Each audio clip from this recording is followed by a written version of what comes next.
সম্মানিত দিনী ভাই বোন, আপনারা অবগত আছেন আমাদের ধারাবাহিকভাবে সলাতের আলোচনা চলছে। ইতিপূর্বে আমরা কি কাপড় পরে সলাত আদায় করতে হবে এ বিষয়ে আলোচনা করেছিলাম। তারপরে আমরা আলোচনা করেছিলাম বাহিরে সলাত আদায়ের জন্য সুতরা লাগবে, মসজিদে সুতরা লাগবে না মর্মে আমরা বিস্তারিত আলোচনা পেশ করেছি। আজকে আসছে আমাদের সলাতের বিবরণ। ধারাবাহিকভাবে সলাতের বিবরণ আরম্ভ হচ্ছে। নিয়মসহ, কেরাতসহ বিভিন্ন নিয়ম ধারাবাহিকভাবে আসতে থাকবে ইনশাআল্লাহ। আল্লাহ তাআলা বলেন, ফাকিমুস-সালাতা ওয়া আতুজ যাকাতা ওয়া আতাসিমু বিল্লাহ। পৃথিবীর মানুষ, তোমরা 5 ওয়াক্ত সালাত আদায় করো, যাকাত প্রদান করো, আর আল্লাহর বিধানকে শক্তভাবে ধরো। তিনি তোমাদের অভিভাবক, তিনি উত্তম অভিভাবক, তিনি উত্তম কাজ বাস্তবায়নকারী। উনি যা করেন তা সুন্দর হয়, যার সহযোগিতা করেন তা সুন্দর সহযোগিতা হয়।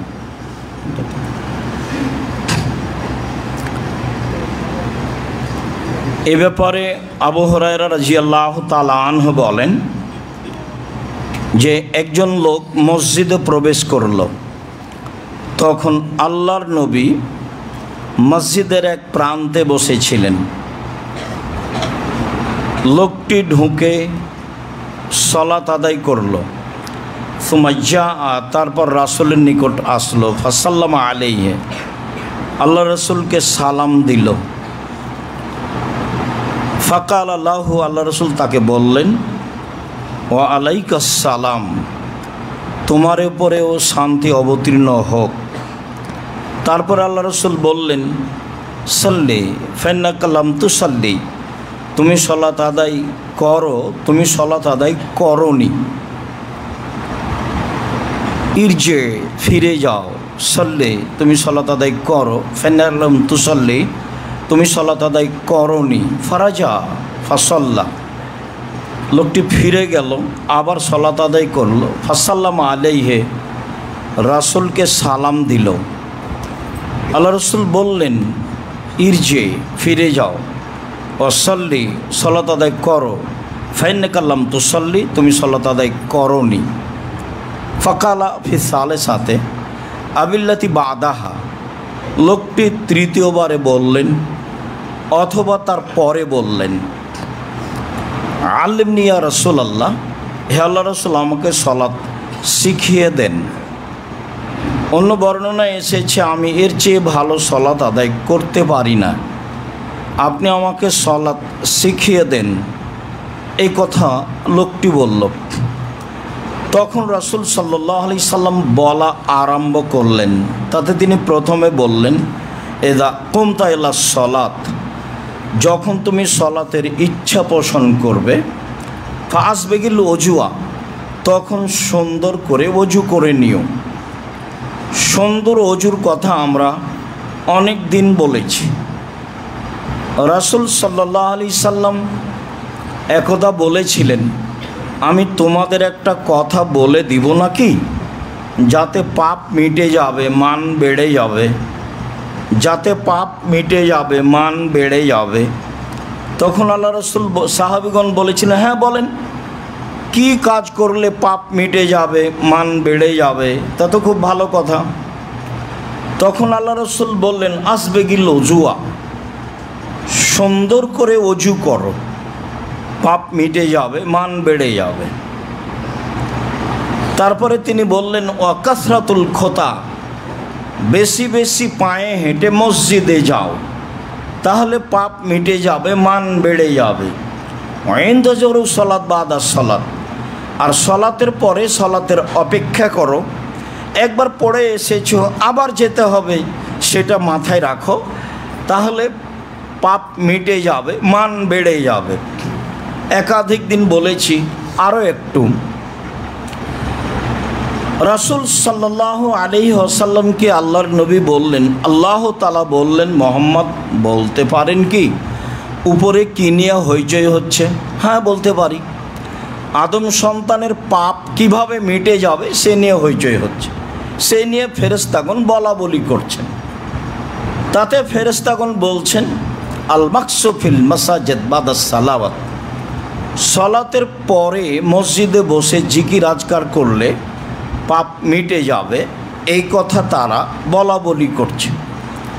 তাতে আরও আছে আল মাশু আলাল আকদাম, পায়ে হেঁটে মসজিদে গেলে পাপ মিটে যাবে, মান বেড়ে যাবে, এইটা বলা বলি করছে। তাতে আরও বলছ ইসবাগুল ওযু, সুন্দর করে ওযু করলে পাপ মিটে যাবে, মান বেড়ে যাবে, এই কথা তারা বলা বলি করছে। তাতে সেখানে আরও আছে যে ওয়াইজা তাফালু ফালা যালিকা, যখন মানুষ এরকম করবে, ফাসা বেখাইরিন অমাতা বেখাইরিন, তখন তার মরে যাওয়া ভালো, তখন তার বেঁচে থাকা ভালো। এমন কাজ করার পরে লোকটির মরে যাওয়া ভালো, বেঁচে থাকা ভালো, মরে যাওয়া ভালো, বেঁচে থাকা ভালো।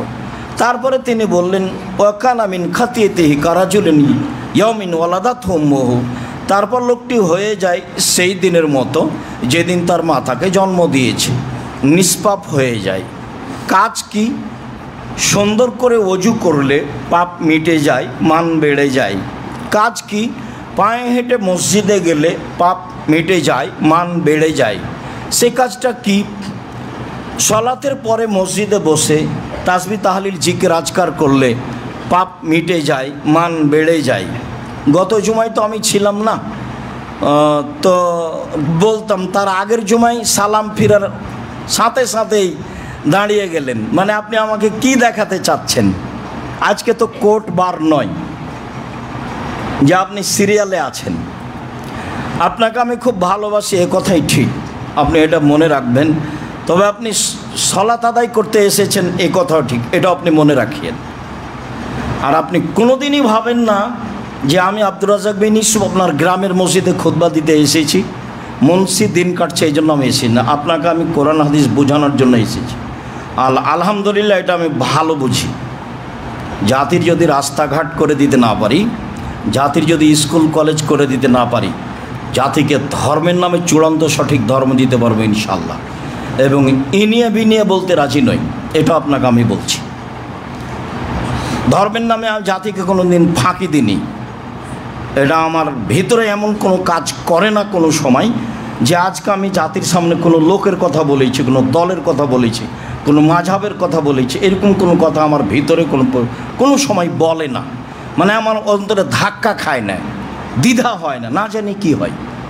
এটা রাসূলের শরীয়ত কিনা। তবে আমি মানুষ, কোনো জায়গাতে ভুল থাকতেও পারে। আমার পক্ষ থেকে আমি চেষ্টাতে ঘাটতি করিনি। রাসূল সাল্লাল্লাহু আলাইহি সাল্লাম বললেন, আসবেগিল ওজুয়া, সুন্দর করে ওযু করো, এটা তাকে প্রথম বললেন। তারপরে বললেন যে ওয়াস্তাকবিলিল কিবলা, কেবলাকে সামনে করো। ওযু সুন্দর হইতে হবে, কেবলা নির্ণয় হতে হবে। আমি চেষ্টা করে পারলাম না, সেটা ভিন্ন কথা। তারপরে বললেন ফাকাব্বির, এবার আল্লাহু আকবার বলো। আল্লাহু আকবার বলে সালাত আরম্ভ করতে হবে, বিসমিল্লাহ নেই। আল্লাহু আকবার সবচেয়ে পাওয়ারফুল শব্দ। আল্লাহু আকবার বলার পূর্বে কোনো কথা চলবে না, কোনো নিয়াত নাই, কিয়ামত পর্যন্ত কোনো কাজের নিয়াতই নাই। কিয়ামত পর্যন্ত পৃথিবীর কোনো মানুষ নিয়তের নামে কোনো শব্দ দেখাতে পারবে না, এরকম কোনো হাদিসই নাই পৃথিবীতে। অন্তরের পরিকল্পনা হচ্ছে নিয়ত, নিয়তে ইরাদাতুল কলব, অন্তরের পরিকল্পনা না নিয়ত। কষ্ট পেয়ে মনটা খারাপ করে কোনো লাভ নেই, এটাই হিসাব। সুন্দর করে ওযু করবেন, ওযু শেষে বলবেন আশহাদু আল্লা ইলাহা ইল্লাল্লাহু ওয়াহদাহু লা শারীকা লাহু লাহুল মুলকু ওয়া লাহুল হামদু ওয়া হুয়া আলা কুল্লি শাইইন কাদির। বুখারী মুসলিমের হাদিস, আল্লাহ রাসূল বলছেন জান্নাতের সব দরজা খুলে দেওয়া হয়েছে। আমি অনুবাদক, আপনাকে এত কিছু করা লাগবে না।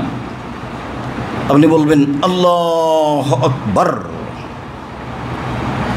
তারপর আল্লাহ রাসূল বলছেন ফাকরা বেমা মা কামিনাল কোরআন মা তায়াসসারা মিনাল কোরআন, কোরআন হতে পড়ো তোমার যা সহজ হয়। অন্য বর্ণনায় ফাতিহা আসবে, এখানে কোরআন হতে পড়ো তোমার জন্য যা সহজ হয়। ফারকা, তারপর তুমি রুকু করো। ফাতমাইন্না রাকেআন, একবারে ধীর স্থির সুন্দর করে রুকু করবে, এটাই ছিল ভুল। সুম্মার ফারাসাহু হাত্তা তাস্তাবিয়া কায়েমান, তার বুরু থেকে উঠে সোজা দাঁড়িয়ে থাকো। অন্য একদিন বলেছি কত দোয়া পড়তে হবে। রুকু থেকে উঠে একবারে সোজা দাঁড়িয়ে থাকো। আরও আসছে বর্ণনা ইনশাআল্লাহ। সুম্মাসজুদ হাত্তা তাতমাইন্না সাজেদান, ধীর স্থির সুন্দর করে সিজদা করো, এখানে ভুল ছিল। সুম্মারফা, এবার সিজদা থেকে উঠো। হাত্তা তাস্তাবিয়া জালেসান, সুন্দর বসে থাকো। সিজদা থেকে উঠে সুন্দর ঠিকঠাক বসে থাকতে হবে। এরপরে সিজদা, রুকু থেকে উঠে সুন্দর সোজা হয়ে দাঁড়িয়ে থাকতে হবে। সিজদা থেকে উঠে সুন্দর সোজা হয়ে ঠিকঠাক হয়ে বসে থাকতে হবে। তারপরে রাসূল সাল্লাল্লাহু আলাইহি ওয়াসাল্লাম বললেন ওয়াফআল যালিকা ফি কুল্লি সালাতিকা, এইভাবে তুমি তোমার সব সালাতে রুকু সিজদা করো। এইভাবে তুমি তোমার সব সালাতে রুকু সিজদা করো, তাহলে তোমার সালাত হয়ে যাবে। আল্লাহ রাসূল যেটা দেখেছিলেন সেখানে রুকু এবং সিজদায় ভুল ছিল।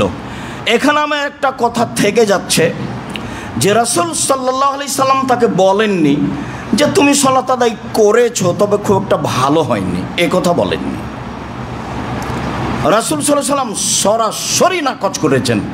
তিনি বলেছেন তুমি সালাত আদায় করো, তুমি করোনি। বাক্যটি তিনি তিনবার বলেছেন। পৃথিবীর সবচেয়ে দামি মানুষ, পৃথিবীর সবচেয়ে ভদ্র নম্র মানুষ, পৃথিবীর সবচেয়ে দয়াপূর্ণ মানুষ, রাহমাতুল আলামিন, পৃথিবীবাসীর জন্য তিনি দয়ার সাগর। তার উপরে কঠোরতার কোনো কথা নেই। সালাত হয়নি এ কথা তিনি সরাসরি বললেন এবং নাকচ করে দিলেন। আয়েশা রাদিয়াল্লাহু তাআলা আনহা বলেন কানা নবী সাল্লাল্লাহু আলাইহি ওয়াসাল্লাম ইস্তাফতিহুস সালাতা বিত-তাকবীরে ওয়াল কিরাতে, আল্লাহ নবী সালাত আরম্ভ করতেন আল্লাহু আকবার দিয়ে আর কেরাত বিল হামদি রাব্বিল আলামিন আর আলহামদুলিল্লাহ দিয়ে। বিসমিল্লাহির রহমানির রহিম সূরা ফাতিহার আয়াত এ কথাই ঠিক, চুপে বলতে হবে এ কথাই ঠিক। সময়ের গতিতে যেদিন বিসমিল্লাহ সূরা ফাতিহা আসবে সেদিন কথা হবে। আজকের জন্য এতটুক যে তিনি আল্লাহু আকবার বলে আলহামদুলিল্লাহ সূরা ফাতিহা দিয়ে কেরাত আরম্ভ করলেন, তো বিসমিল্লাহ কোথায়? আরও একাধিক হাদিস দ্বারা প্রমাণিত হবে যে বিসমিল্লাহ সূরা ফাতিহার একটি আয়াত দিয়ে 7টা, শেষের আয়াতের মধ্যে একটা গোল দিয়ে 7 দেখানো হয়েছে, এটা মন্তব্য মাত্র।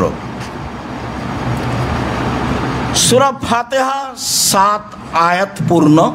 তার প্রথম আয়াত হচ্ছে বিসমিল্লাহির রহমানির রহিম। সূরা বিসমিল্লাহির রহমানির রহিম সূরা ফাতিহার একটি আয়াত, এটাও চূড়ান্ত, এবং চুপে চুপে বলতে হবে এটাও চূড়ান্ত। জোরে সূরা ফাতিহা শুরু হলো। এরপরে সুম্মা রাকা, রাসূল সাল্লাল্লাহু আলাইহি ওয়াসাল্লাম রুকু করলেন। ওয়ালাম ইসখিস রাসাহু ওয়ালাম ইসাববিহু, তিনি মাথা উঁচুও করলেন না, মাথা নিচুও করলেন না। কেরাত হয়ে গেছে, এবার তিনি রুকু করলেন, মাথা উঁচুও করলেন না, মাথা নিচুও করলেন না। ওয়া আমকানা ইয়াদাইহি রুকবাতাইহি, তিনি তার হাত দিয়ে তার 2 হাঁটুকে চেপে ধরলেন।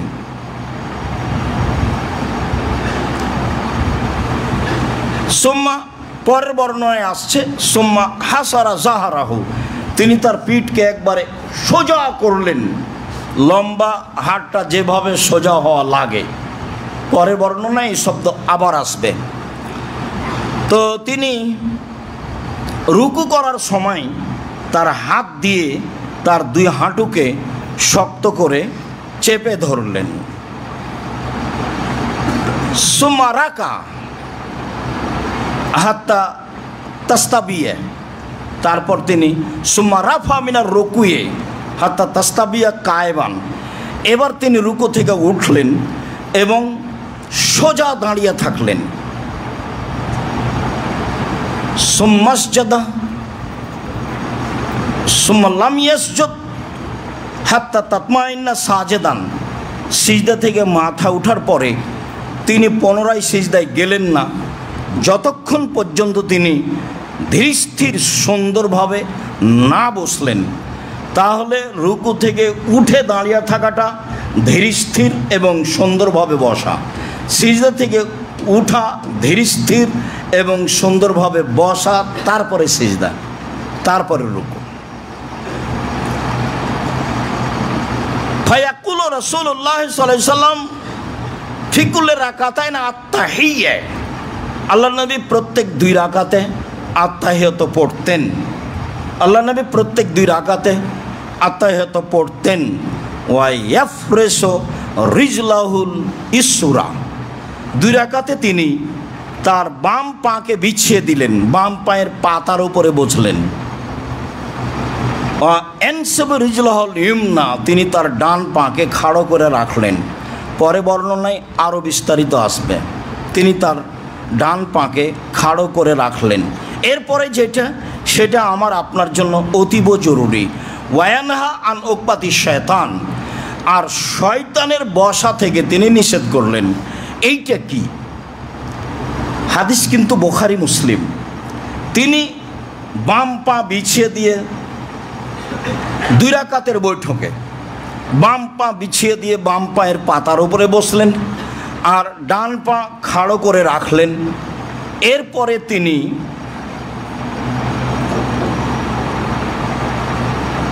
রাসূল সাল্লাল্লাহু আলাইহি সাল্লাম বলছেন, এরপরে তিনি শয়তানের মতো বসাকে নিষেধ করলেন। এইটা কি? শয়তানের মতো বসা হলো 2 ধরনের। একটা হলো সিজদা থেকে উঠে বা তাহাজ্জুদের বৈঠকে 2 পাকে 2 পায়ের গোড়ালিকে 2 দিকে করে দিবেন আর নিতম্ব মাটির উপরে রাখবেন, এর নাম হলো শয়তানের বসা। 1। 2 হলো 2 পা পাশাপাশি রেখে একেবারে সোজা করে রেখে দিয়েছেন, গোড়ালি সহ, সুন্দর করে গোড়ালি সহ রেখে দিয়েছেন। আর এই 2 গোড়ালির ওপরে আপনি বসলেন, 2 গোড়ালির ওপরে আপনি নিতাম্ব রাখলেন। এটা হলো শয়তানের বসা। আগে বসার পদ্ধতি নকল করলেন, তারপরে বললেন শয়তানের বসা বসিও না। তো শয়তানের বসা কি? 2 পায়ের গোড়ালি 2 দিকে করে নিতম্ব মাটির ওপরে রাখা। শয়তানের বসা কি? 2 গোড়ালি একবারে জমা করে রেখে, শক্ত করে রেখে, তার উপরে নিতম্ব রেখে বসা। এ হলো শয়তানের বসা। আর একটা এখন যেটা দেখা যায় সেটা এটা যে 2 পায়ের পাতাকে 1 পায়ের পাতার উপরে আর 1 পা রেখে দিয়ে একেবারে 2 একটা আর একটার উপরে চাপা দিয়ে তার উপরে বসা, এটাও শয়তানের বসা। বসার পদ্ধতি হলো বাম পায়ের পাতার উপরে বসতে হবে আর ডান পা খাড়ো করে রাখতে হবে। এরপরে তিনি বলেন ওয়ায়ানহা আই ইফতারেশা কা ইফতারাসি সেবাই, আর তিনি হাত 2টি বিছিয়ে দেওয়া নিষেধ করলেন হিংস্র প্রাণীর হাত 2টি বিছিয়ে দেওয়ার মতো। চতুষ্পদ প্রাণীর হাত হচ্ছে সামনের 2 পা। তো অন্য জায়গাতে আসবে কুকুরের বিছিয়ে দেওয়ার মতো, একবারে কুকুরের শব্দই আসবে পরবর্তীতে। আবার এখানে বলা হলো হিংস্র প্রাণীর বসার মতো, বিছানোর মতো বিছিয়ে দেওয়া। যখন আমি সিজদায় যাব তখন 2 হাতের একবারে কোনোই পর্যন্ত মাটিতে রেখে দেব। এটা হলো হিংস্র প্রাণীর বসার মতো বসা, এইটা হলো কুকুরের বসার মতো বসা। রাসূল সাল্লাল্লাহু আলাইহি ওয়াসাল্লাম এই শব্দ উল্লেখ করেছেন, পরবর্তীতে আসবে ইনশাআল্লাহ। হিংস্র প্রাণীর মতো বসা, সিজদায় গিয়ে হিংস্র প্রাণীর মতো সিজদায় যাওয়া মানে দুই হাতকে একবারে এর মতো, কুকুর যেভাবে হাত দুটা মাটিতে বিছিয়ে রাখে, কনুই সহ মাটিতে বিছিয়ে রাখে, এইটা তিনি নিষেধ করলেন। ওয়াখতামুস সালাতা বিতাসলিমে, তিনি তার সলাতকে শেষ করতেন সালাম দিয়ে। হুমায়দা সাঈদী রাদিয়াল্লাহু তাআলা আনহু বলেন, ফি নাফারিন মিন আসহাবি রাসূলিল্লাহ সাল্লাল্লাহু আলাইহি ওয়াসাল্লাম, বেশ কিছু সাহাবীদের সামনে তিনি বলেন, আনা আহফাজুকুম লিরাসূলিল্লাহ সাল্লাল্লাহু আলাইহি ওয়াসাল্লাম, আমি রাসূলের সলাত বেশি জানি, আমি রাসূলের সলাতের নিয়ম পদ্ধতি অনেক বেশি জানি। এই কথা তিনি বললেন। এই কথা বলার পরে তিনি আবার শুরু করলেন সলাতের পদ্ধতি। ফাকাব্বারা, প্রথমে তিনি আল্লাহু আকবার বললেন। আল্লাহু আকবার বলার পূর্বে কোনো কথা নাই, এটা মাথায় ভালোভাবে যেন থাকে। আল্লাহু আকবার বললেন, ওয়া জালা ইয়াদাইহি হেজামানকে বাইহে, এবং তিনি তার দুই হাতকে দুই কাঁধের সামনাসামনি করলেন। অফিরাতিন ফরুয়া ওজনাই হে, কানের লতি সামনাসামনি করলেন। তিনি আল্লাহু আকবার বললেন। আল্লাহু আকবার বলার পরে তিনি তার দুই হাতকে তার কাঁধের সামনাসামনি করলেন এবং তার দুই হাত দিয়ে তার হাঁটুকে, যখন তিনি রুকু করলেন তখন তিনি তার দুই হাঁটুকে দুই হাত দিয়ে চেপে ধরলেন। ও হাসারা জাহরাহু, তারপর তিনি তার পিঠকে একবারে সোজা করে রাখলেন, যতদূর সোজা করা যায় সেভাবে তিনি সোজা করে রাখলেন। উনি হুমায়দা সাঈদী রাসূলের সলাতের বিবরণ দিচ্ছেন, আর উনি বলছেন আমি সবচেয়ে ভালো জানি। উনি বলছেন আমি সবচেয়ে ভালো জানি। এবার ফাসাজাদা, যখন তিনি সিজদা করলেন, ওই আগের হাদিসের কথাটা আবার আসলো, যখন তিনি সিজদা করলেন তখন গায়রা মুফতারিসিন ওয়ালা কাবেজে হেমা, কোনোই দুটি বিছিয়েও দিলেন না, কোনোই দুটি বুকের সাথে গুটিয়েও নিলেন না। হাদিস বুখারী মুসলিম। উনি বাস্তব দেখাচ্ছেন আমি সবচেয়ে ভালো জানি। সাহেব বলছেন আমি রাসূলের সালাত সবচেয়ে ভালো জানি। তাতে তিনি আল্লাহু আকবার বললেন, হাত দুটি কাঁধ সামনাসামনি, কানের লতি সামনাসামনি উঠালেন, তাতে তিনি হাঁটুকে চেপে ধরলেন, তাতে তিনি পিঠকে একবারে সোজা করলেন, তাতে তিনি হাত দুইটি সিজদার সময় না গুটিয়ে নিলেন না বিছিয়ে দিলেন, না গুটিয়ে নিলেন বুকের সাথে না বিছিয়ে দিলেন, তিনি কোনোটাই করলেন না। তারপরে বলছেন আস্তাকবালা বে আতরাফে আসাবে রিজলাইহে, আর সব আঙ্গুলের, দুই পায়ের আঙ্গুলের মাথাগুলিকে কেবলার দিকে করলেন সিজদায়। সিজদার অবস্থা নকল করছেন। না হাত দুটি গুটিয়ে নিলেন না হাত দুটি বিছিয়ে দিলেন, তাহলে কি হবে? সে অবস্থা রাখলেন। এরপরে দুই পায়ের আঙ্গুল যতদূর সম্ভব কেবলামুখী করলেন। দুই পায়ের আঙ্গুল তো বেশি তো হবে না, হয়তো বৃদ্ধাঙ্গুল তারপরেরটা কিছু হতে পারে। তার দুই পায়ের আঙ্গুলগুলি কেবলামুখী করলেন।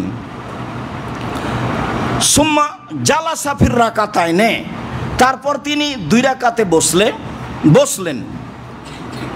ইফতারাসা রিজলাহুল ইসরা, তিনি তাতে বাম পা বিছিয়ে দিলেন। ও নাসাবাল ইউমনা, ডান পা খাড়া করে রাখলেন। সুম্মা জালাসা ফির রাকাতিল আখেরা, এবার তিনি শেষ রাকাতে বসলেন। প্রত্যেক যে রাকাতে সালাম আছে সেটাই হলো শেষ রাকাত। যদিও আমরা একটা আলোচনায় বুঝেছি যেখানে দুই বৈঠক আছে তার শেষ বৈঠক হলো নিতম্বের উপরে বসা। অত্র হাদিসে এটাই কিছু প্রমাণ হয়। তবে আরও হাদিস যা এসেছে আবু দাউদ, তিরমিজিতে। তাতে যেখানে সালাম আছে সেটাই হলো শেষ বৈঠক। তার বসার গতি এই জন্য এরকম, তাই একটু সময় লাগে। যদি যারা আমরা মাঝহাব মানি, যারা তারা কখনো এরকম নিতম্বর উপরে বসাটাকে মেনে নিনি, কখনো নিতম্বের উপরে বসাটাকে মেনে নিনি। সব সময়ই বলেছি বাম পায়ের পাতার উপরে বসতে হবে, ডান পা খাড়া করে রাখতে হবে, এইভাবে তারা বলেছেন। তবে হাদিসে যা এসেছে তা আমি আপনার সামনে নকল করছি। শেষ বৈঠক যেটা সালামের বৈঠক, জোহর আসর এর সাথে 4 রাকাতে সালাম আছে, মাগরিবের 3 রাকাতে সালাম আছে, ফজরের 2 রাকাতে সালাম আছে, বিতরে 1 রাকাতে সালাম আছে। যখন সালামের বৈঠক হবে, ফাকাদ্দামা রিজলাহুল ইসরা, তিনি বাম পাকে একবারে ডান দিকে বের করে দিলেন। অনাসাবাল ইউমনা অনাসাবাল ওখরা, অপর পা ডান পা তিনি খাড়া করে রাখলেন। ডান পায়ের অবস্থা সর্বদা একই। ওয়া কাদা আলা মাকাদাতেহি, এবং নিতম্বের উপরে বসে পড়লেন। হাদিস বুখারী, মুসলিম। আম গাছে জাম ধরতে পারে, ধরে না। অমাবস্যার রাতে চাঁদ উঠতে পারে, উঠে না। সুঁয়ের ছিদ্রদের লাঙ্গলের ফাল ঢুকতে পারে, ঢোকে না। সুঁয়ের ছিদ্রদের লাঙ্গলের ফাল ঢুকে যেতে পারে। আম গাছে জাম ধরে যেতে পারে, অমাবস্যার রাতে চাঁদ উঠে যেতে পারে, এগুলো ঘটে যেতে পারে। আমি যে কথা বললাম এতে সন্দেহ আছে বলে কিয়ামত পর্যন্ত চেষ্টা করলে সরিষা ঢোকানো যাবে না। যা বলছি তাই থাকবে ইনশাল্লাহ। তার নাম বুখারী, মুসলিম। তিনি তার বাম পাকে একবারে ডান দিকে বের করে দিলেন, তারপর ডান পা খাড়ো রাখলেন। বাম পাকে ডান দিকে বের করে দিলেন, ডান পা খাড়া রাখলেন, এবং নিতম্বকে মাটির উপরে রাখলেন, পিছনকে মাটির উপরে রাখলেন। এই কথা হুমায়দা সাঈদী বলেন সাহাবীদের সামনে, এবং দাবিতে জানান, আমি সবার চেয়ে রাসূলের সালাত বেশি জানি, ভালো জানি। হাদিস বুখারী, মুসলিম।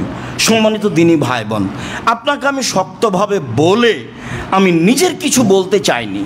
আমি আপনার সামনে শক্তভাবে পেশ করে বলতে চাচ্ছি যে রাসূল সাল্লাল্লাহু আলাইহি সাল্লামের সালাতের পদ্ধতি এটাই ছিল, এইটা আপনাকে আমি বলতে চাচ্ছি। তাতে এইসব কথার উপর আপনার ভালোবাসা জন্মিবে এবং সেভাবে আপনি আমল করবেন, এটা আমার আন্তরিক দাবি। আল্লাহুম্মা সাল্লি আলাইহি, আল্লাহুম্মা বারিক আলাইহি।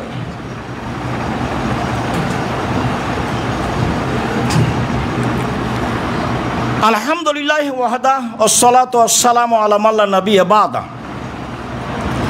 আব্দুল্লাহ ইবনে উমর রাদিয়াল্লাহু তাআলা আনহু বলেন, কানান নবী সাল্লাল্লাহু আলাইহি সাল্লাম ইয়ারফাউ ইয়াদাইহি হিনা কাব্বারা। আল্লাহ রাসূল যখন সালাত শুরুতে, অন্য এক বর্ণনায় এসে হিনা ইফতাতাহাস সালাতা, যখন তিনি সালাত আরম্ভ করতেন তখন তিনি হাত উঠাতেন। রাফা ইয়াদাইহি, তিনি হাত উঠাতেন। আল্লাহু আকবার বলার সময় তিনি হাত উঠাতেন। ওয়াইদা রাকা রাফা ইয়াদাইহি, তিনি যখন রুকুতে যেতেন তখন তিনি হাত উঠাতেন। ওয়াইজা রাফা মিনার রুকুয়ে রাফা ইয়াদাইহি, যখন তিনি রুকু থেকে উঠতেন, ওয়াকুলু সামিআল্লাহু লিমান হামিদা রব্বানা ওয়ালাকাল হামদ রাফা ইয়াদাইহি, তিনি এই সময় 2 হাত উঠাতেন। ওয়াইজা কামা মিনার রাকাতাইনে বাদাল জলুসে, আর যখন তিনি 2 রাকাত পড়ার পরে 3য় রাকাতের জন্য উঠতেন, 2 রাকাত পড়ে বসেছেন আত্তাহিয়াতুর বৈঠক, তারপরে তিনি উঠছেন, তখন তিনি আল্লাহু আকবার বলতেন এবং ওই পর্যন্তই হাত উঠাতেন। ও হাজুয়া মানকিবাইহি, কাঁধ সামনাসামনি, কানের লতি সামনাসামনি, দুটাই বর্ণনা, একটু 19-20, একটা সামান্য একটু উপরে, একটা সামান্য একটু নিচে, তবে হেজা হাজুয়া সব কাঁধ সামনাসামনি। আল্লাহু আকবার নয়, একবারে কান ধরে সুন্দর করে আল্লাহু আকবার, বা কানের সাথে লতির সাথে লাগিয়ে দিয়ে আল্লাহ, তাহলে কি কাঁধ সামনাসামনি হলো? কাঁধ সামনাসামনি কি? হাদিস তো একাধিক শব্দ, তা হাত 2 কানে চলে গেল কেন? হাত 2 কানের লতিতে লাগলো কেন? আর এরকমই বা হলো কেন? আল্লাহু আকবার, আল্লাহু আকবার। এটা কি হলো? আল্লাহু আকবার। এটা কি কাঁধ সামনাসামনি হলো? আল্লাহু আকবার। কোনটা কাঁধ সামনাসামনি হলো? তো সালামের মতো হয়ে গেল, আসসালামু আলাইকুম। কত যে পদ্ধতি আছে, আসসালামু আলাইকুম, তারপর পায়ে, তারপর হাঁটুতে, তারপর বাঁকা হয়ে আসসালামু আলাইকুম। কত নেবেন? বাপ মা দাঁড়িয়ে আছে, ছেলে বলছে আসসালামু আলাইকুম। আমার কষ্ট হয়, আপনি আমার দিনী ভাই, আমি এটা কোনোদিন করতে বলিনি। আমার জানা অনুপাতে আমি বলেছি আপনি জাজাকাল্লাহ খায়ের বলেন, থ্যাংক ইউ বলিয়েন না, এটা আমি বলছি। প্রয়োজনে আপনি সেটা ব্যবহার করেন, কিন্তু আপনি আদর্শে কারোর কাছে বিকৃত হয়েন না। আপনি চলমান বন্যার পানি নন। আপনি বন্যার পানির উপরে যে ঘাস কোটা ভেসে চলে যায়, এটা আপনি হয়েন না। আপনার দাম আছে। আপনি গরিব মানুষ হলে কি হবে? আপনি কারো পাকা বাড়িতে থাকতে যান, আপনি আপনার কুঁড়ের বাড়িতে, কুঁড়ে ঘরে আপনি থাকেন, আপনি দিন পয়সা উপার্জন করেন, দিন মজুর আপনি। ও কোটি টাকার মালিক, ওর মতো চলে, আপনি দিন মজুর, আপনি আপনার মতো চলেন। আপনার মনে হলেই সময় শেষ, ঝামেলা শেষ। চিন্তা করবেন না কোনো সময়, যা আছে সব ভাগ্যের উপরে আছে। প্রতিবাদ নেই, প্রতিশোধ নেই, যা আছে ভাগ্যের উপরে। যা হয়েছে হয়েছে। জীবনে প্রতিবাদও নেই, প্রতিশোধও নেই। জীবনে প্রতিবাদও নেই, প্রতিশোধও নেই। প্রতিশোধ নেন মানে আপনি দল করেন, কাউকে আপনি ঘৃণা করেন মানে আপনি দল করেন। কি করবেন এইভাবে? সম্মানিত দিনী ভাই বোন, আব্দুল্লাহ ইবনে উমর রাদিয়াল্লাহু তাআলা আনহু বলেন, কানা নবী সাল্লাল্লাহু আলাইহি ওয়াসাল্লাম ইজা দাখালা ফি সালাতে, যখনই আল্লাহ রাসূল সালাতে প্রবেশ করতেন, কাব্বারা ওয়া রাফা ইয়াদাইহি, তিনি আল্লাহু আকবার বলতেন এবং দুই হাত উঠাতেন। ওয়া রাকা কাব্বারা ওয়া রাফা ইয়াদাইহি, যখন তিনি রুকু করতেন তখন তিনি আল্লাহু আকবার বলতেন এবং দুই হাত উঠাতেন। ওয়াজরাফা মিনার রুকুই রাফা ইয়াদাইহি, যখন তিনি রুকু থেকে উঠতেন তখন তিনি দুই হাত উঠাতেন।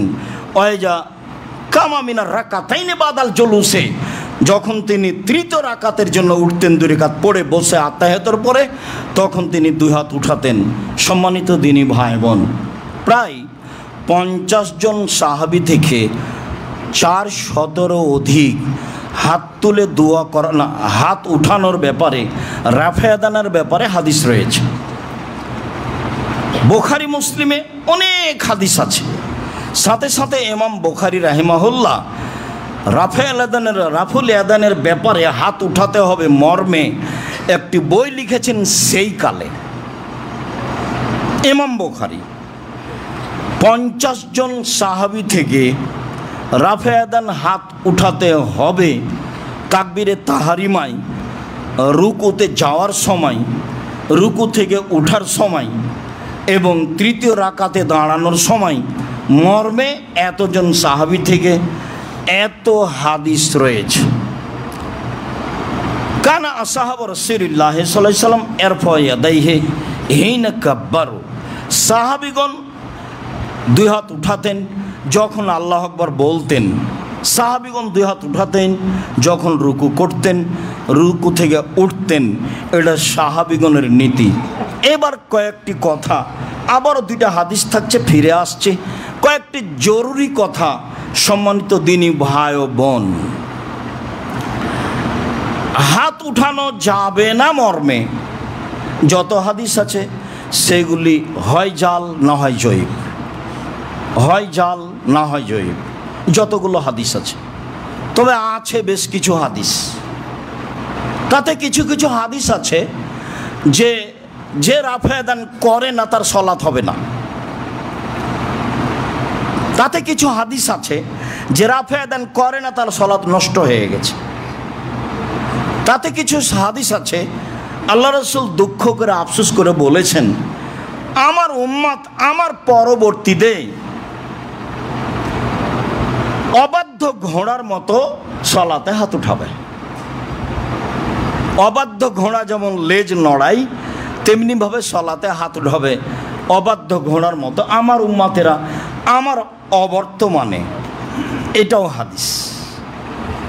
ঘোড়ার লেজ যেমন বারবার নাড়াই উঠাই, ঠিক ঠিক আমার উম্মত আমার অবর্তমানে সলাতে এভাবে হাত উঠাবে। এগুলো হাদিস। কেন আপনি দেখলেন না? আপনার জন্য লিখেছিলাম রাসূল সাল্লাল্লাহু আলাইহি সাল্লামের সলাত বনাম প্রচালিত সলাত কত টাকা লাগতে পারে, কেন আপনি পড়েন না? আপনি আমার দিনী ভাই, আপনি আমার দিনী বোন। এত রাস্তাঘাটে পয়সা খরচ করছেন কেন? এত অপচয় পয়সা নষ্ট করছেন কেন? আপনি কেন ভেসে যান? এতবার নাস্তা করতে হবে কেন? এত আপনাকে চা খেতে হবে কেন? মানুষ ধ্বংস হয় তিনটা কারণে। তার একটা হলো এজাতুল মাল, অপচয় সম্পদ নষ্ট করা। তাতে আল্লাহ রাসূল বলেছেন আল ইকতিসাদু নিসফুল মাঈশা, মধ্যম পন্থায় খরচ করা অর্ধেক জীবিকা নির্বাহ। তার মানে মধ্যম পন্থায় খরচ করলে টাকা ইনকাম করেছেন 10,000, 5,000 হয়ে যাবে। মধ্যম পন্থা মানে টাকা ইনকাম করেছেন 5 লাখ, মাসে 2.5 লাখ টাকাতে হয়ে যাবে। এটা হলো মধ্যম পন্থায় খরচ করা। আর মধ্যম পন্থায় খরচ স্ত্রীর সাথে পরামর্শ করে করতে হবে।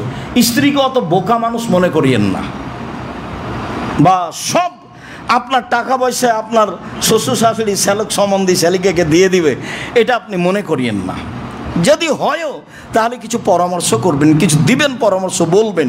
রাসূল সাল্লাল্লাহু আলাইহি সাল্লাম পৃথিবীর সবচেয়ে দামি মহিলাকে পরামর্শ দিলেন। কেন ভুলে গেলেন নাকি?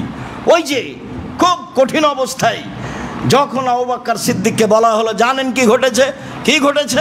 আরে আপনার মেয়ে তো হার হারিয়ে দিয়েছে, জনগণ আটকা পড়েছে, হার খুঁজেও পায় না, যেতেও পারে না, পানিও নাই, অজুও করতে পারে না, সালাত আদায় করতে পারে না, সবাই বিপদে। তাই নাকি?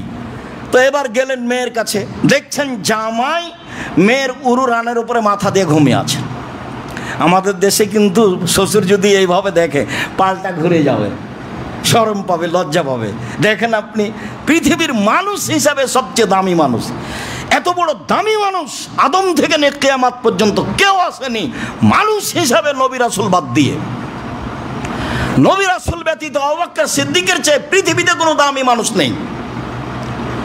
মানুষ হিসাবে পৃথিবীতে সবচেয়ে দামি বড় মানুষ, একবারে খোলা মাঠে 1400 মানুষের সামনে, সবচেয়ে দামি মানুষের সামনে সবচেয়ে দামি মানুষ মেয়েকে কয়েক কিল মেরে দিলেন। মেয়ে আয়েশা রাদিয়াল্লাহু আনহা বলছেন, আমার আব্বা আমাকে এত জোরে মেরেছেন, আমার স্বামী আমার উরু আমার রানের উপরে মাথা দিয়ে না ঘুমালে আমি মায়ের কারণে দূরে সরে যেতাম, তিনি এত জোরে মারলেন। আমি নিজেকে খুব শক্ত করে রেখেছিলাম যাতে রাসূল সাল্লাল্লাহু আলাইহি সাল্লামের ঘুম ভেঙে না যায়। পৃথিবীর সবচেয়ে বড় মানুষে মেরেছেন, পৃথিবীর সবচেয়ে বড় মানুষের সামনে মেরেছেন, পৃথিবীর সবচেয়ে বড় মহিলাকে মেরেছেন, দিন দুপুরে মেরেছেন, 1400 মানুষের সামনে মেরেছেন, খোলা মাঠে মেরেছেন, হাত দিয়ে মেরেছেন। এত বড় মানুষ, এত বড় বেটিকে এত বড় জামাইয়ের সামনে হাত দিয়ে মারলেন। আর আমার মেয়েটা নগ্ন হয়ে ঘুরে বেড়াচ্ছে, তাকে ধমক দিতে পারিনি। আমি আবার বাপ, আপনার মতো বাপ বেঁচে থাকা আমি কামনা করিনি। আপনার মেয়েকে জামিয়া সালাফে পড়াবে ইনশাল্লাহ। মরে যাওয়া ভালো বেঁচে থাকার চেয়ে এতিম হয়ে থাকবে, এরকম বাপের প্রয়োজন নাই।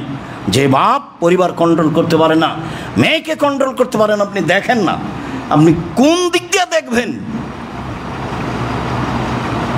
বলছিলাম, তিনি তার স্ত্রীকে সতর্ক করলেন, আয়েশা সাবধান, মানুষের সামনে কঠোরতা দেখাবে না, নরম হোক, কঠোর হয় না, কর্কশ হয় না। কেন? ওরা যে বলল আপনার মরণ হোক, আপনি শোনেননি? আরে ওরা তো বলল ওরা ইহুদি, যা আমার মরণ হোক, তা আমিও তো বলেছি ওয়ালাইকুম তোমাদের হোক, আমি তো শেষ করেছি। তুমি আবার কেন বললে তোমাদের মরণ হোক, তোমাদের উপরে গজব নাযিল হোক, তোমাদের উপরে অভিশাপ হোক? এত বললে কেন? এত বললে কেন? নরম হোক। এই যে সবচেয়ে বড় মানুষ, সবচেয়ে বড় মহিলাকে পরামর্শ দিচ্ছে, পরামর্শ দিবেন পরিবারকে, মধ্যম পন্থায় খরচের চেষ্টা করবেন। সম্মানিত দিনী ভাই বোন, ভারত বাংলাদেশ পাকিস্তানের শ্রেষ্ঠ মহাদ্দেশ, সবার পছন্দনীয় মানুষ শাহ ওয়ালিউল্লাহ মহাদ্দেশ দেহলভী তার হুজ্জাতুল্লাহিল বালেগার 2য় খণ্ডের 10 পৃষ্ঠাতে লিখছেন, যারা সলাতে রাফেদান করে ওরা আমার কাছে প্রিয় ওইসব লোকের চেয়ে যারা সলাতে রাফেদান করে না। যারা করে তারাই প্রিয়। হানাফি মহাদ্দেশ ভারত বাংলাদেশ পাকিস্তানের শ্রেষ্ঠ মহাদ্দেশ শাহ ওয়ালিউল্লাহ মহাদ্দেশ দেহলভী তার হুজ্জাতুল বালেগার দ্বিতীয় খণ্ডে এই কথা বলেন। আমি আপনাকে এই কথা বলে খাটো করতে চাইনি, আমি বলতে চাচ্ছি যে রহিত হয়ে গেছে এটা রাসূলের উপর অপবাদ। রাফায়ে দান করতে হবে, এই হাদিসগুলি রহিত হয়ে গেছে এটা রাসূলের উপর অপবাদ। রাফায়ে দানের হাদিসগুলি রহিত হয়ে গেছে, এগুলো রাসূলের উপরে অপবাদ।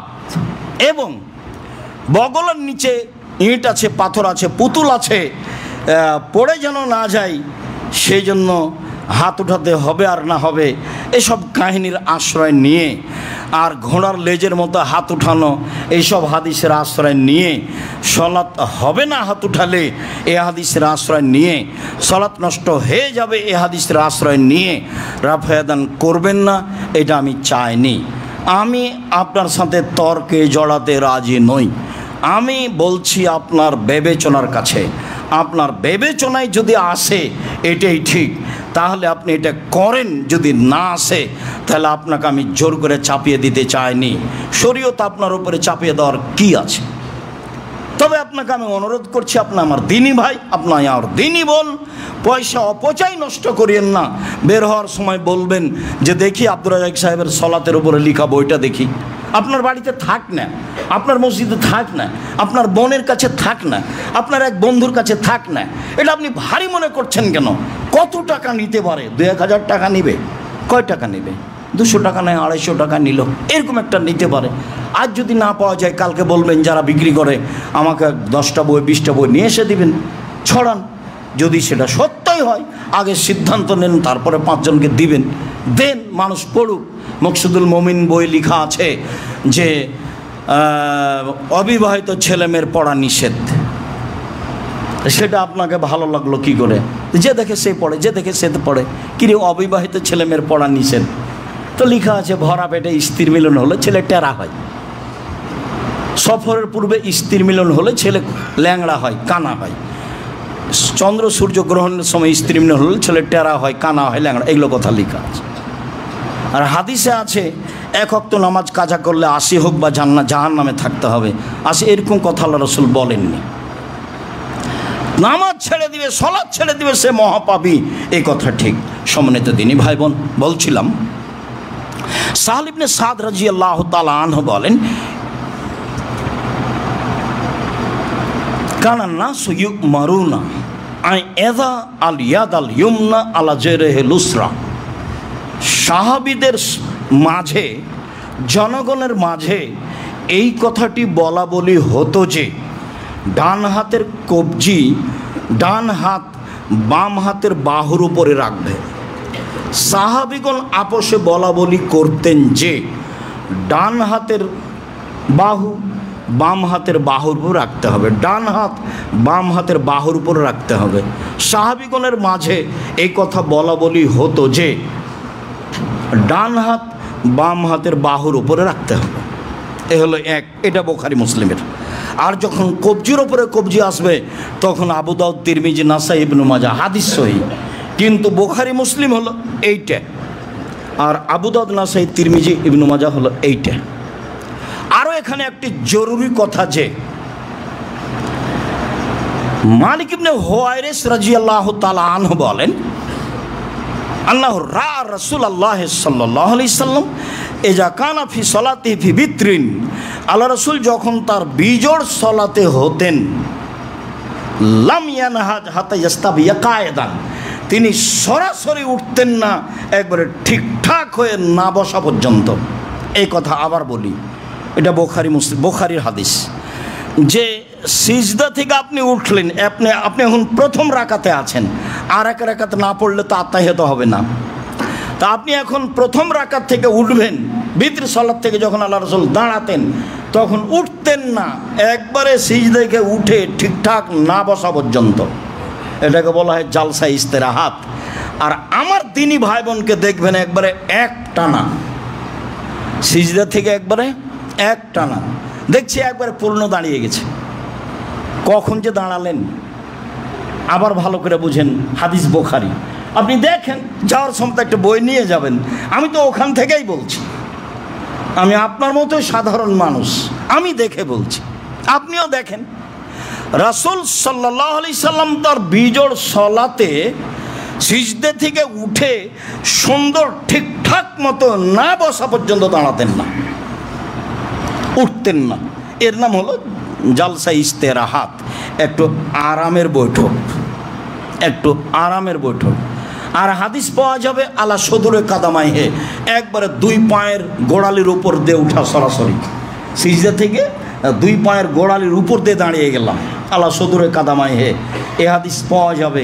এ হাদিসের অবস্থা ওই রকমই, যা আমলযোগ্য নয়। মর্মে আমি সকল দিনই ভাই বোনকে রাসূল সাল্লাল্লাহু আলাইহি সাল্লামের পদ্ধতিতে নিয়মে সালাত আদায় করার জন্য আন্তরিকভাবে অনুরোধ জানাচ্ছি। অন্য এক বর্ণনা এসেছে, আবু হুরায়রা রাদিয়াল্লাহু তাআলা বলেন, ইকাব্বির রাসূলুল্লাহ সাল্লাল্লাহু আলাইহি সাল্লাম হিনা ইয়াকুমুলিস সালাত, যখন আল্লাহু আকবার বলার জন্য দাঁড়াতেন তখন আল্লাহ রাসূল আল্লাহু আকবার বলতেন। ওয়া ইউকাব্বিরু হিনা ইয়ারকাউ, যখন তিনি রুকুতে যেতেন তখন তিনি আল্লাহু আকবার বলতেন। ওয়া ইয়াহবি ইলা সুজুদে, আর যখন তিনি সিজদায় যেতেন তখন তিনি আল্লাহু আকবার বলতেন। আর যখন তিনি সিজদা থেকে উঠতেন তখন তিনি আল্লাহু আকবার বলতেন। আবার যখন তিনি সিজদায় যেতেন তখন তিনি আল্লাহু আকবার বলতেন। আবার যখন তিনি সিজদা থেকে উঠতেন তখন তিনি আল্লাহু আকবার বলতেন। আবার যখন তিনি তৃতীয় রাকাতের জন্য দাঁড়াতেন, আত্তাহিয়াতুর বৈঠক হতে দাঁড়াতেন, 2 রাকাত পড়ে আত্তাহিয়াতুর বৈঠক শেষ করে যখন দাঁড়াতেন তখন তিনি আল্লাহু আকবার বলতেন। ওয়া ফালু যালিকা ফি কুল্লি সালাতিহি, এইভাবে তিনি তার সালাত বাস্তবায়ন করতেন। এইগুলি জায়গা হলো আল্লাহু আকবার। হাদিস বুখারী মুসলিম। সম্মানিত দিনী ভাই বোন, আপনাকে আমি রাসূল সাল্লাল্লাহু আলাইহি সাল্লামের পদ্ধতিতে সালাত আদায়ের জন্য আন্তরিকভাবে অনুরোধ জানাচ্ছি। বাকি নিয়ম সময়ের গতিতে হবে, যদিও জায়গা অনেক কম, আপনারা কষ্ট নিয়েন না। দাঁড়ানোর সময়তে একটু আরও ঘন হয়ে দাঁড়াবেন, আর অবশ্যই সালাম ফিরে উঠবেন না, যেটা আমি পছন্দ করি না, যেটা রাসূলের সুন্নাত নয়, রাসূলের সুন্নাতের বহির্ভূত। উমর রাদিয়াল্লাহু তাআলা আজকে বেঁচে থাকলে আপনাকে ঘাড় ধরে একবারে অপমান অবস্থায় বসিয়ে দিতেন। আমাদের দেশের লোক মনে করতো আমাকে অপমান করলো, আর যার গতিবিধি উল্টা সে বলতো পরে দেখব কেমনে এভাবে বসান, এইভাবে বলতেন।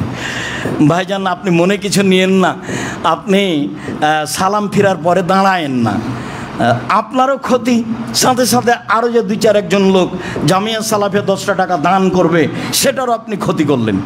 আপনাকে বিশ্বাস করতে হবে জামিয়া সালাফিয়ার মতো এত বড় একটা বিশাল প্রতিষ্ঠান দেশের সাধারণ জনগণের সহযোগিতায় চলে। আমি তো নিঃস্ব মানুষ, কচুর পাতার পানি, কচুর পাতার পানি মানে এই পড়লো বাতাস আসে টলমল টলমল করছে। আমি তো নিঃস্ব মানুষ, কচুর পাতার পানি। জামিয়া সালাফে কোনো ব্যক্তিগত কমিটি দিয়ে এলাকার লোক দিয়ে চলে না। প্রতি মাসে 40 লাখ টাকা বেতন লাগে, প্রতিদিন বিকালে 30, 40, 50, 60, 1 লাখ টাকা লেবার মিস্ত্রি বিল আছে। 5000-এর অধিক ছেলে মেয়ে পড়ে, 519 জন প্রায় এতিম আছে, অসহায় আছে। বিশাল প্রতিষ্ঠান আপনার চোখের সামনে, এগুলো আপনার মতো সাধারণ মানুষের সহযোগিতায় চলে। এটা আপনাকে দিন রাত বলছি। আর যেটা বলছে আলুদুলিয়া খায়রুম মিন ইয়াদিস সুফলা, দেওয়া হাত ভালো নেওয়া হাতের চেয়ে। জীবনে কোনো দিন নিজেও হাত পাতাবেন না মানুষের কাছে, ছেলে মেয়েকে নয়। 10 টাকা দিলে বলবেন আব্বু এই টাকাটা ফকিরকে দাও তো, জামিয়া সালাফে অমুকে শেষ, আব্বু তোমার হাত দিয়ে টাকাটা দাও তো। ছেলে মেয়েকে সব এভাবে শিখাবেন। সব ছেলে মেয়ে আপনাকে আপনার বাপের মতো হয়ে গড়তে বলছি, আর আপনার ছেলেকে আপনার মতো হয়ে আপনার বাপের মতো হয়ে গড়ার জন্য বলছি। কখনো ভবিষ্যতে মিসকিন অসহায় মানুষ আপনি আত্মীয় স্বজনকে দেখে মন খারাপ করবেন না। মাকে বলবেন বোন আসবে আমার কাছে খাবে, ভাগনা ভাগ্নি আসবে আমার কাছে খাবে, চিন্তা করবেন না মা আপনি আমার কাছে খাবেন। কিসের ভাগ? বলছে 4টা ছেলে, মা একদিন এর কাছে একদিন ওর কাছে। ভিক্ষুক নাকি মা? কি পেয়েছেন? এই আহমদ বল, মা কোথায় থাকবে? বলে আমার কাছে থাকবে। ঠিক আছে থাক, সম্মান সহকারে মা থাকবে। আমার খাবার দিয়ে আস, প্রয়োজনে আমি আমার মাকে খাবার দিয়ে আসবো। আমার মা এখানে খেতে আসবে মানে? সবকে বলে দিবেন, ভাগ্নেকে বলবেন, ভাগ্নিকে বলবেন, সবের খাদ্য আপনার হাত দিয়ে হবে। রুজি আপনি ব্যবস্থা করেন, উপরওয়ালা ব্যবস্থা করবে, হবেই। বাড়ির নাম দিবেন মেহমানখানা। সম্মানিত দিনী ভাই বোন, জামিয়া সালাফে মন দিয়ে ভালোবাসেন। এমনি করে এটা আপনার সামনে দিয়ে পার হয়ে যাবে, এটা আমি কোনো সময় চাইনি। এতে আপনার অনেক কল্যাণ রয়েছে। আল্লাহ আমাদের যারা মারা গেছে তুমি তাদের কবরের শাস্তি